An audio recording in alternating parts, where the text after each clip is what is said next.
I'm Jenni Carlson. I'm Barry Trammell. Welcome to the Jenni and Barry Show. The Thunder is in first place in the Western Conference and has a fighting chance of staying there as the NBA season hits the homestretch. But is that all good news? Yeah, the Thunder's potential first-round playoff matchups include some star-laden veteran teams that won't go down easily. We'll talk about all that and more. But first, we want to encourage you to subscribe to our show. Just hit that subscribe button on YouTube. It might not seem like a big deal, but it will help us, and that helps you. So subscribe today. We also want to say thanks to these sponsors for supporting the Jenni and Barry Show. MidFirst Bank, Next Gen Roofing, the National Cowboy and Western Heritage Museum, 988, Oklahoma's Mental Health Lifeline, the Oklahoma Ford Dealers Association. Drive into your best in Oklahoma Ford dealers today for the best deals on Ford's full lineup of trucks and SUVs. Ford is the best in Oklahoma. Two Fellas Movers. With over 20 years experience, Two Fellas Moving Company has pretty much moved it all. If you're moving in Oklahoma, make sure to call the fellas. Visit twofellas.com for your free quote today. All right, Barry, as we sit here on Tuesday afternoon, Thunder plays tonight, but tops in the Western Conference right now and have a great chance to stay there. So now that we know the Thunder has pretty much established home court, might get one of those top two seeds, now we can start thinking about first round matchups. So who is the best matchup for the Thunder? Well, I mean, when you look at the potential 8-9 teams in the 7-8 teams in the Western Conference, I got to think the Thunder would like to match up with Sacramento. They're 1-2 against the Kings, but the two losses were way back before the first of the year, before the Thunder really caught fire. It strikes me that Sacramento is not a well-seasoned playoff team. They've done a nice job retooling that franchise, but they're not very good on defense. I think the Thunder matches up pretty well with Sacramento. I think Sacramento probably would be the ideal team for the Thunder to meet in the first round of the playoffs. Yeah, and as we said, you know, this may have changed by the time you're watching this video, but right now, as the standings sit, you've got Sacramento at 7, Dallas at 8, the Lakers at 9, and Golden State at 10. And Barry, it looks to me like with the separation between 10 and 11, Houston's in that 11 spot. I think they're 5 games back of Golden State in 10th. Those are likely the 10 teams that are going to be in the mix for playoffs and playing games. So then you've got to start looking at how those bottom 4 finish, who's playing who in the play-in tournament. You know, when you look at Dallas, you look at the Lakers, you look at Golden State. Obviously, those are 3 teams with some pretty big stars and some pretty tough matchup for the Thunder. I think Sacramento, even though, like you say, not a team that the Thunder has fared great against this year, it's still a young team. It's still a team that's figuring out how to win in the Western Conference, playoffs. So I think that's the best matchup. But those are 4 teams. When you start to think about it, it's difficult because I think Golden State's a team that the Thunder could probably out athlete at this point. Golden State more veteran, older, not going to run as much. But they've still won so many playoff games, that core for Golden State. And the Lakers have been a nightmare for the Thunder. So I think I got to go with the Kings, but it's definitely 4 teams that are going to, all the teams in the West have their own strengths. So everybody's got some qualities that you don't want to face. But I go Kings in the first round. Is that the most likely matchup though, Barry? What do you think when you think about the play-in scenarios? Well, to me, it's a Rubik's Cube that doesn't, you can't solve at this point because the Thunder could finish second. They could finish third. I don't think they're going to fall to fourth, but, if you're first, second, or third, that matches you up at 6, 7, 8. So literally almost everybody comes into play. So I don't know that that's why I thought this was a good topic, because we're not focused on where they'll finish. Mm-hmm. We're focusing on who they might be pitted against. Yeah. So, you might run into the Lakers if you're the first seed, or you might run into the Lakers if you're the third seed. Same with the Warriors, same with the Kings, same with the Mavericks, Suns, whoever. So I think all these teams are in play. And that we talked about the Kings' strengths and weaknesses and some of these other teams. One thing the Kings don't have, they got a great center in Domantas Sabonis, old Thunder guy. We met him on the streets of Oklahoma City before he ever played a game. He stayed in the hotel across from our office. We had a good chat one day crossing the street. But Sabonis is an all-star, but he's not a center that's just going to take you to town defensively. He's not going to frustrate Chet Holmgren. He's not going to get Holmgren in foul trouble. Somebody like Anthony Davis would.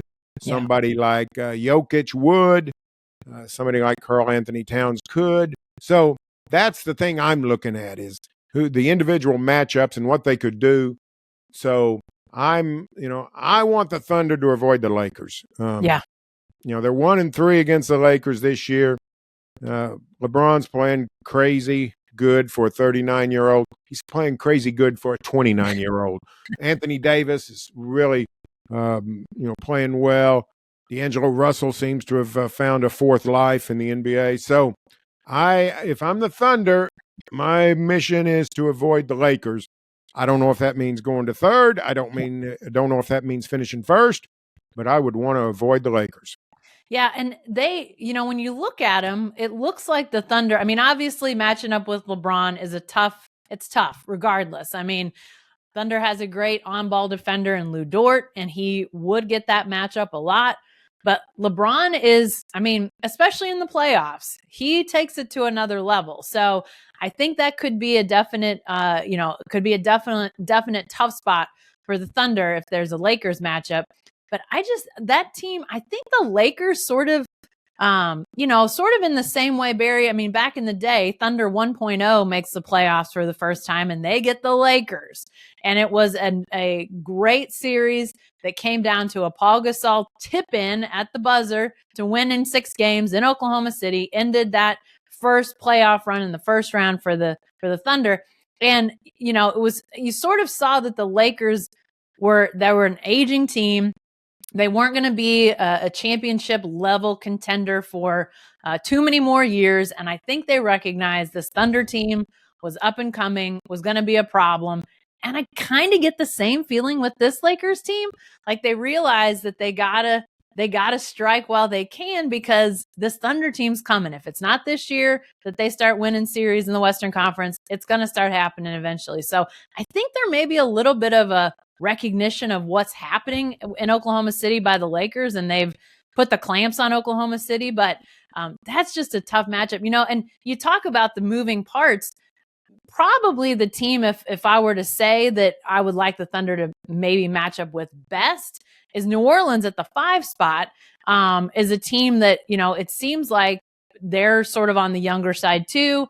Early playoff, experience for that team, a team the Thunder played last year in the play-in. It wouldn't necessarily be, I don't know if it's a position by position matchup easy. I would have to think a little bit more about that, but that's at least a team coming from a similar place as the Thunder. So I like the idea of matching up against some of these younger teams, because, you talked about the Kings. Yeah, Sabonis is maybe not the matchup problem that some of these other centers would be for Chet Holmgren, but they get up and down the floor a ton. And what would that look like for, 6 games, 7 games for the Thunder? Like I said, all of these teams are a challenge, but yeah, those Lakers, what is it in your mind that makes that such a tough matchup for the Thunder going against the Lakers? Well, I think it's size, strength, and skill, the old standbys. Yeah. The Lakers, they sort of did this year what they did last year, which is sort of piddle around all season, got themselves in the play-in game, got themselves, emerged unscathed in the play-in, got themselves into the bracket and made the Western Conference Finals. So they're a dangerous team in April and May. I really think that's true. And Anthony Davis is really the one I fear more than LeBron. Davis is so big and so skilled. We forget about him sometime because he's had injuries. He's had some team issues, wanting to be traded, that kind of stuff. But I think he's a difficult matchup for Chet Holmgren, and that would be something I would worry about. So you're bringing up the Pelicans. Now, that's interesting. These teams played last year in New Orleans in the play-in game. And lo and behold, the Thunder went down there and whacked New Orleans. We didn't see it coming, but did a nice job of getting that victory on the road in what was a literal playoff game before going to Minnesota and losing. But Minnesota's dangerous because if they're healthy, they're really good. And that means Zion Williamson mostly. Now, the good thing about playing the Pelicans is they can fall apart, in part because of people like Zion Williamson can't be trusted to answer the bell. But that's a really good team, New Orleans, when they've got, look at Zion Williamson, they got McCollum shooting, they got Brandon Ingram's all-around game, and they've got Herb Jones, one of the best defenders in the league. He will give SGA a lot of problems. So I wouldn't be crazy about playing New Orleans just from an SGA standpoint. But there aren't many teams that really you can breathe about. In the old days, number one seed in the West, it would take cataclysmic situations to make you lose in the first round. That's no longer the case. Jacko, we brought up one team just a little bit, but Thunder's 3-1 against this team. 2 of the victories are in overtime, so it's been a really good series. But I think the Thunder would really like this matchup, and that's Golden State. Yeah. I think the Thunder would like to meet those old guys from Golden State. Perhaps put the finishing touch on their dynastic stretch. At some point they're going to have to retool, and they're sort of hanging on barely. But when you bring in Chris Paul and he sort of livens up the bunch, it's an old team. So I don't think the Warriors scare the Thunder. I think the Thunder could run the Warriors pretty good. I don't know that they've got anybody that can stay with SGA. The Thunder has Lou Dort that can, he'll stay with Curry. Now Curry still might make 8 34-footers. Yeah. But I like the Thunder against the Warriors. Yeah. Yeah, I don't mind that matchup as much as maybe Dallas and Luka Doncic in the playoffs. 2 weeks of Doncic would wear us all out, no doubt about it. Yeah, talk about things that would wear you out. They'd wear it out for us because of the complaining. Oh, the complaining. But to me, like those single stars that can go for huge numbers, 50, 60. We've seen those guys this year that have done it in the league. Doncic to me is in that frame where you say, man, yes, the Warriors have had those guys that have done it in their career, but it seems like those are more twilight. These are the twilight days of that era for the Warriors. So I agree. I think when you're looking at either or scenarios, you have to go against one of these teams. That's the end goal here is one of these teams has got to be your opponent. So I think avoid Dallas if you can, avoid the Lakers if you can.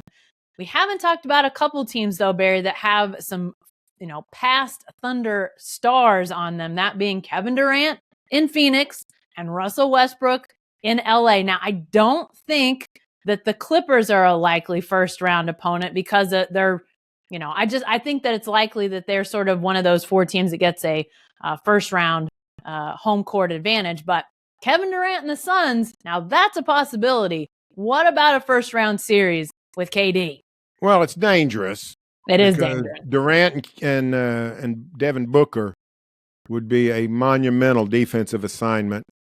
Durant's still a wonderful player. Booker's a wonderful player. That's a team that can score.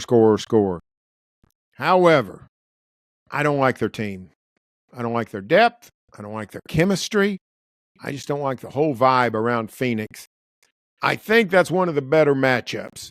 It would be scary.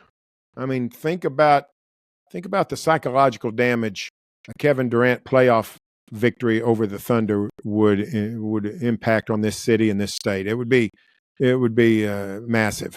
Mm-hmm. So I don't look forward to a series like that, but I do think the Thunder would survive it just because their team is so much better. They've got star power, I think, that supersedes Phoenix. 3 is greater than 2 with Santa Clara Williams and with Chet Holmgren. Yeah. I think they can overcome that. Now, they can't let Nurkic get 32 rebounds, which he got the other night in Phoenix. But the Thunder also won that game. Now Booker didn't play. I assume Booker and Durant will be ready for the whole shebang in the playoffs. So I'd try to avoid that one. I do think the Thunder would win it, but man, it would not be overly pleasant to get. If you did get it, it would be great to put Durant out of the playoffs, but nothing easy about it. Yeah, and I think as much as anything, Barry, as I think about this, a lot of it's going to depend on what these play-in games. Who gets the home court? Who gets to host these one and done games? Because I think that could be really key when you're talking about the teams that we're talking about. We're talking about Dallas, Sacramento, the Lakers, and Golden State. If Golden State has to go on the road, are they able to beat a Dallas in Dallas? That's going to be a big challenge right there. But if they could somehow get up to host one of those playing games, maybe both of them, maybe you like their chances a little bit more. It's not the bottom of the 10. They're still fairly tightly packed. I believe Sacramento, Dallas are a game and a half ahead of the Lakers as we sit here, and the Lakers are a game ahead of Golden State. So it's not like you couldn't see some movement there. But I think that, something as small, although probably not small in a lot of minds, small as home court in the play-in games, that could be a determining factor in all of this. So it's going to be fascinating. But to me, the more you've got younger teams that are inexperienced, or your really old teams like Golden State, I think those are the two extremes for the Thunder. But it's going to be tough regardless, right? Yeah, that's the thing. This is a deep Western Conference. Yeah. When the LeBron Lakers and the Steph Warriors are 9-10 in the conference, there are no easy outs. Look at 9-10 in the East. I think it's Chicago and Atlanta. I think Celtics are salivating at that first round matchup. So life in the West has always been tougher, at least for 30 years. It's going to continue that way. This is one of the deeper Wests we've seen. Part of that is we got so many bad teams in the league: Detroit, San Antonio, Charlotte, Washington. But the West is very deep. It goes way down to 10 good teams. Just because they're going to have a 10 in front of their name, a 9 in front of their name, somebody like the Lakers, very difficult matchup. I think Thunder fans are going to have to get out their pom-poms for the Mavs, or pom-poms for the Kings, maybe for the Suns, maybe for the Pelicans, but definitely some teams to root for if you're a Thunder fan looking for a good first-round matchup. Well, that's all the time we've got this week. Remember, subscribe to our show. It really does help us. And if you like what you hear, please leave us a review. We've got all sorts of Thunder content at selloutcrowd.com, and you can find our columns, videos, and podcasts there, as well as at barrytrammell.com and jenny-carlson.com. If you want content sent straight to your inbox, all you have to do is subscribe to our newsletter. It's free and it's easy. Just go to selloutcrowd.com and sign up today. Thanks for joining us, and we'll see you next time.